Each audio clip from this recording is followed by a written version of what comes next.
Good morning, ladies and gentlemen, and thank you for joining me on this Monday morning. Now, last week I told you we're going to be developing a better structure for this channel. And on Mondays, we're going to be discussing pathology, different human characteristics that are used to project ourselves to the world around us. Now, before we go there, if you have any suggestions as far as what you want these topics to be throughout the week, shoot me an email, morlog, MORLOG 89@gmail.com. Now, if you guys want to leave me a donation, and by no means do I expect you to, but if you want to, you can reach me through PayPal at paypal.me/morningmorlogdigest, the same title as this channel, okay? Now, let's get into the content matter of deception.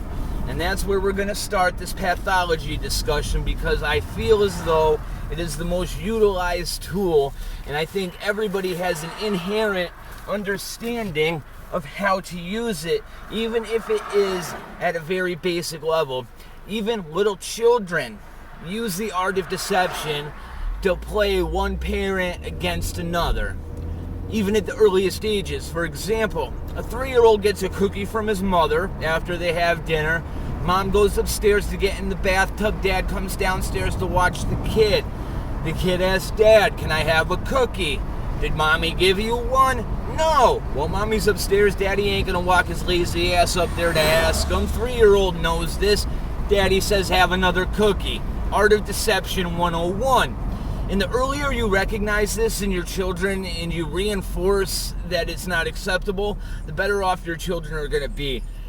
It's in human nature to use this, and you just have to realize that you need to nip it in the butt as early as possible, or you end up with a product like we just witnessed with what went on in the NFL. And I don't know how many people are sports fans, but it's not often that I get to tie this channel into sports. Kind of goes against a lot of what this channel stands for. However, we're going to go there today because it works out perfectly. Now, that segues us into Antonio Brown, AB. Arguably the best wide receiver in the entire league right now, and he's worth a bunch of money. A bunch of money. Not to mention the branding and recognizability that this guy has for a big market is ideal as far as driving revenue and selling jerseys. There's a lot of teams that wanted this guy, okay? And Antonio Brown is a perfect example of somebody who understands how to use the art of deception in order to get his way, while making everybody look at the left hand. He's accomplishing a task with the right hand, and he's running mental gymnastics around a lot of people.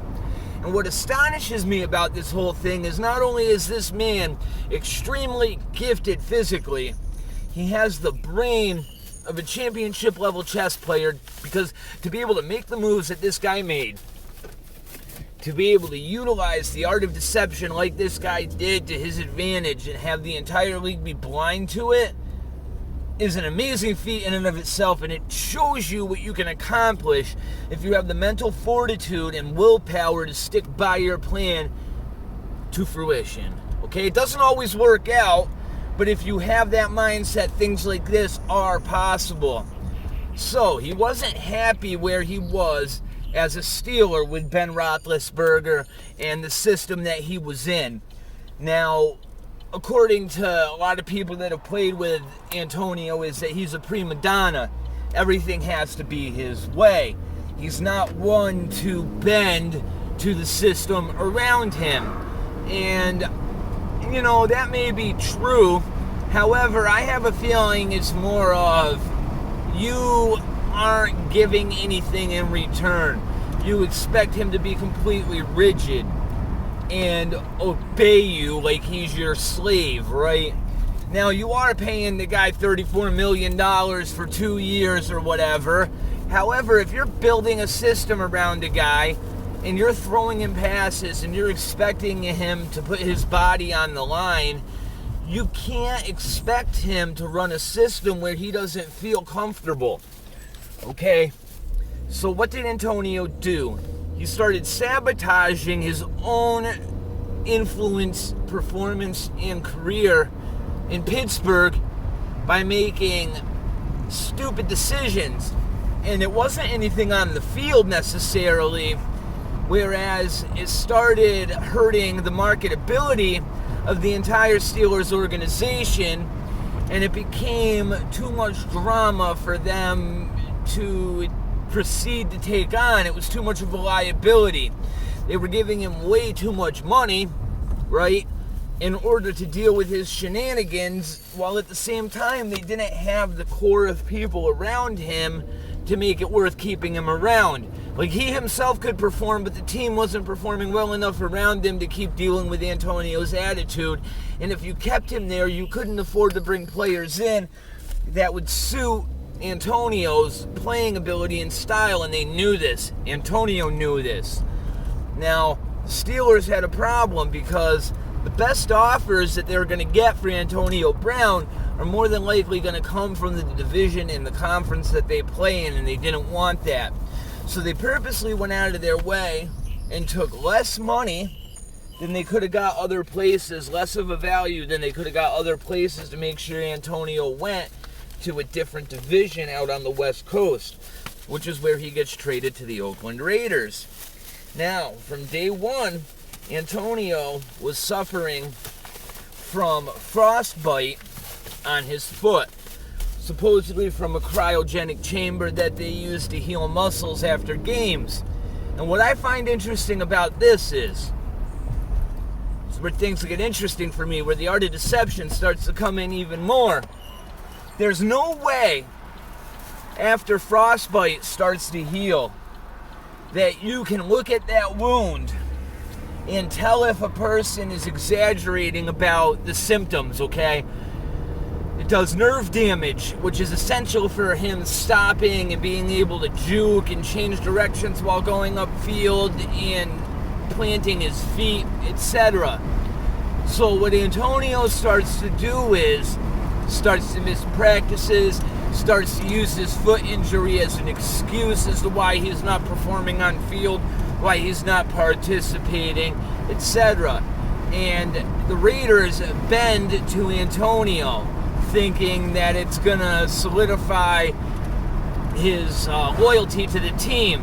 We're gonna give you what, the Steelers didn't. We're gonna give you that room, okay? We have faith in you. We have faith that your skills are good enough where you can miss some practices.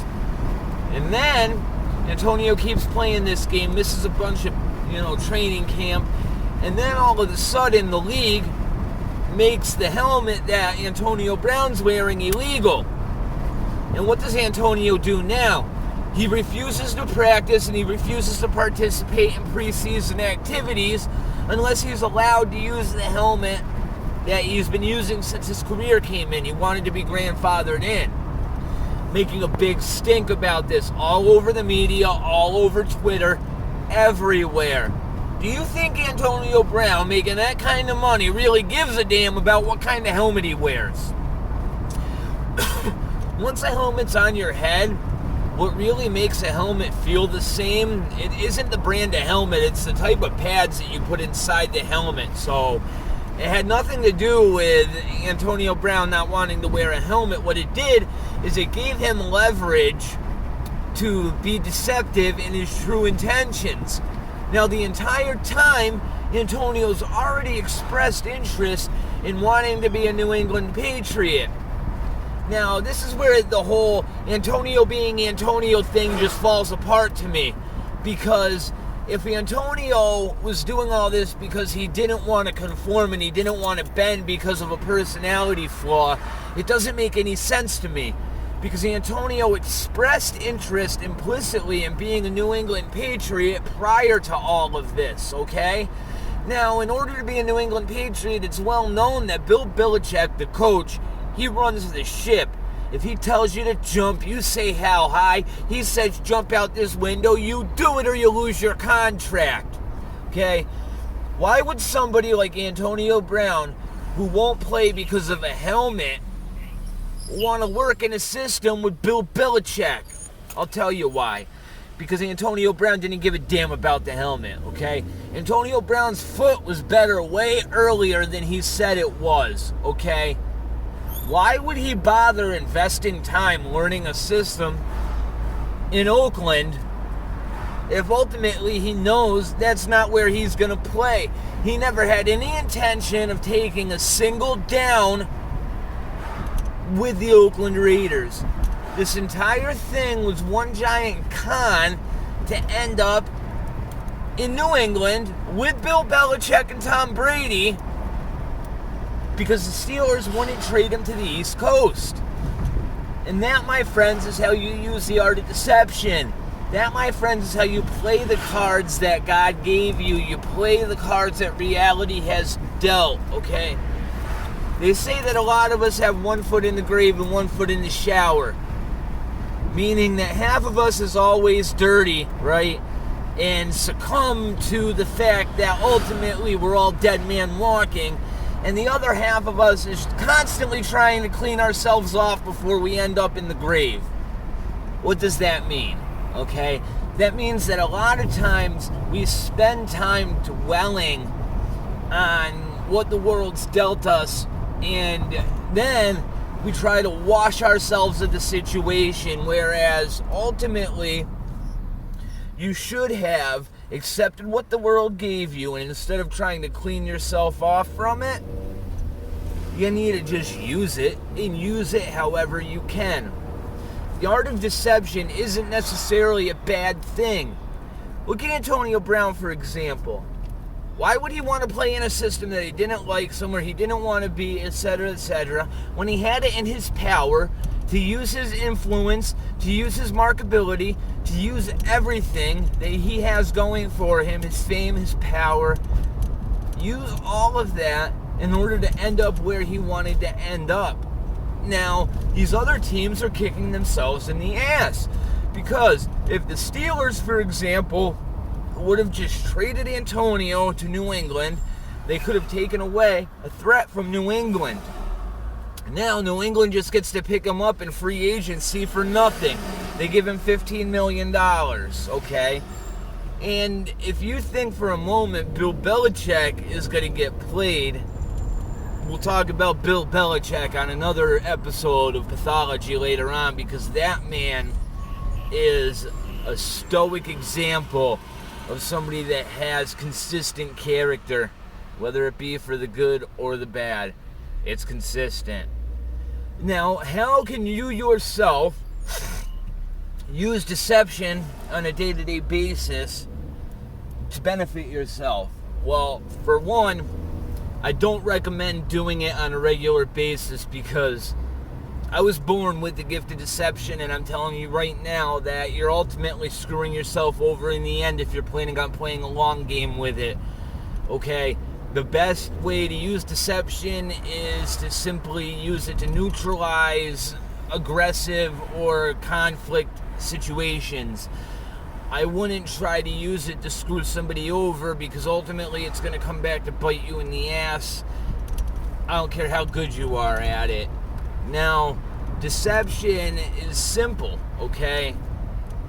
All it entails is finding something in the world around you that you can make appear as something else. It's the art of alchemy, okay?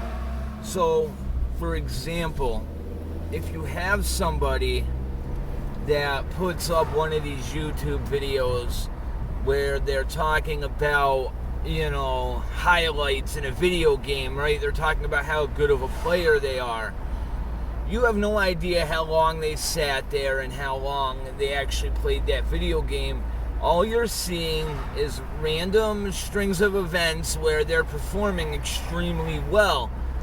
Now, anybody can have those strings of moments, right? But if you're constantly putting a montage of those together and putting them out on the internet, you're partaking in deception. Now, it's implicit that it's going on. Everybody should be aware that it's going on, but that's not how human brains work, okay? We should all be cognitively aware that, hey, there's no way this person's this good, but a lot of us are deceived simply by the fact that this guy made a 10-minute montage of nothing but kills. They don't see the 6 hours of dying in between, And that's how deception is easily inserted into everything. It could be as simple as telling your boss, I'm going out to take the trash while you're smoking a cigarette real quick. Art of deception. Now, just don't get caught. Using it every now and again is fine, okay? You can do it every now and again, but when you start deceiving people on a day-to-day basis, if you tell your boss, hey, I'm going out to take out the trash, and you smoke a cigarette. The next day, I'm taking out the trash, and you smoke a cigarette. If you constantly do that, it's no longer actively deceiving somebody. You're doing it out of habit, and you're going to end up getting caught. And the same thing goes for marriage, okay? You lie to your wife about one thing, you deceive her about something small, okay? You lie to her about what the rent rate is, say that the fucking landlord raised the rent on you, and you don't tell your wife. Now, you keep it up, rent raises again, you don't tell her. Next thing you know, it blows up in your face because she looks at the fucking account or whatever and sees there's an extra $50 a month going out and she doesn't know why. You know what I'm saying? It might be, that's an example of the long game coming back to bite you in the ass. Deception should only be used in a one and done situation, right? Or you're going to get caught, you're going to get called out on it. Now, I'm not even advocating that it should be done that often. But in order to play in this world, you have to be able to use the tools given to you. Because the guy right next to you isn't going to hesitate to use the same tool to screw you over. It's a cutthroat world, you know what I'm saying? If you're sitting down at a job interview, all of us have embellished at a job interview. The art of deception. Everybody's done it. It's human nature. Some people are way more gifted at it than others. That's just human nature. Antonio Brown, perfect example of somebody that used the cards that he was dealt, and he played them to the best of his ability, and he ended up on the best team in the NFL. You can't really blame the guy now, can you? Now, that wraps things up. Once again, guys, send me your suggestions for these topics throughout the week. morlog89@gmail.com. You can send donations if you're so inclined. PayPal.me/Morlog Morning Digest. Every cent that I receive will be used and put right back into this channel itself. Thank you guys very much. God bless you and your family as well as this community. It's all we really have.